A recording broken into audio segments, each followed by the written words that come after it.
Kuurayirwa mwana chinhu chakangooma hacho uye ironda raunenge wapiwa zveupenyu hwose. Izvi ndinozvitaura mushure mekunge Truth aurayiwa nechikomba chamai vake. Ndinokuchingambidzai zvakare pachannel ino, channel yeZim Witness TV, patinokupai nyaya dzakasiyana-siyana, uye ndinoti kana kari kekutanga kusvika pano, ingobayawo button rekusubscribe, then turn on the notification bell kuitira kuti usarasikirwe nema-updates andinouya nawo pano zuva nezuva.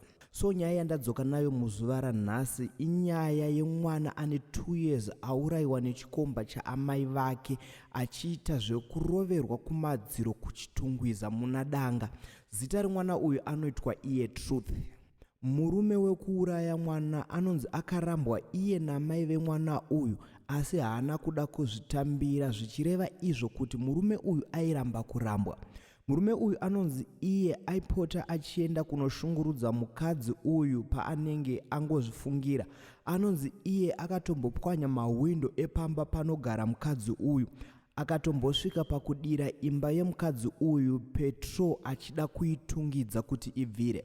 So zvese izvi zvaitika kumurume uyu, anonzi iye akazosungwa akapiwa peace order kuti asasvike pamba pemukadzi uyu, asi zvinonzi izvo aiti akasungwa aisagara mujeri, aibva abuda nenguva diki. So nemusi waakazouraya mwana, anonzi iye akaenda pamba pemukadzi uyu ndokuona mai vemwana vasipo.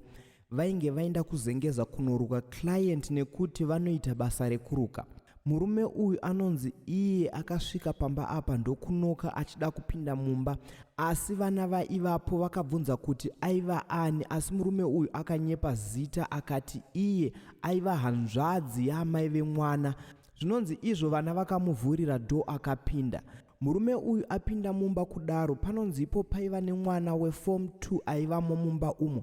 Mwana uyu anonzi iye akabatwa huro achida kudzipwa ndokutanga kuchema. Then mwana we2 years Truth paakaona murume uyu akamumhanyira semunhu waaiziva, asi murume uyu anonzi iye akatora mwana akamusumudza ndokumurovera musoro kumadziro. Zvinonzi izvo kurovera kwaakaita mwana uyu kumadziro, mwana akabva angofirapo. Murume uyu aona kuti auraya mwana akabva akiadho nekuti maneighbors akanga amhanya nekuti akanga anzwa mere. Zvinonzi izvo manext door paakadongorera nepahwindo akaona murume uyu akabatazve musikana mukuru aivamo weform 2 uyu huru achida kumuuraya zvakare. So maneighbors akakwanisa kupaza door ndokupinda mumba umu. Ndiko kubatwa kwakazoitwa murume uyu ndokuendeswa kumapurisa. Then mwana Truth akatorwawo akaendeswa kumochari. So murume uyu kutaura kuno atori mumaoko emapurisa uye mwana ari mumochari. So muri yeZimbabwe ngatisangane mucomment section tichimbozeya nezvenyaya yaTruth uyu aurayiwa nechikomba chaamai vake.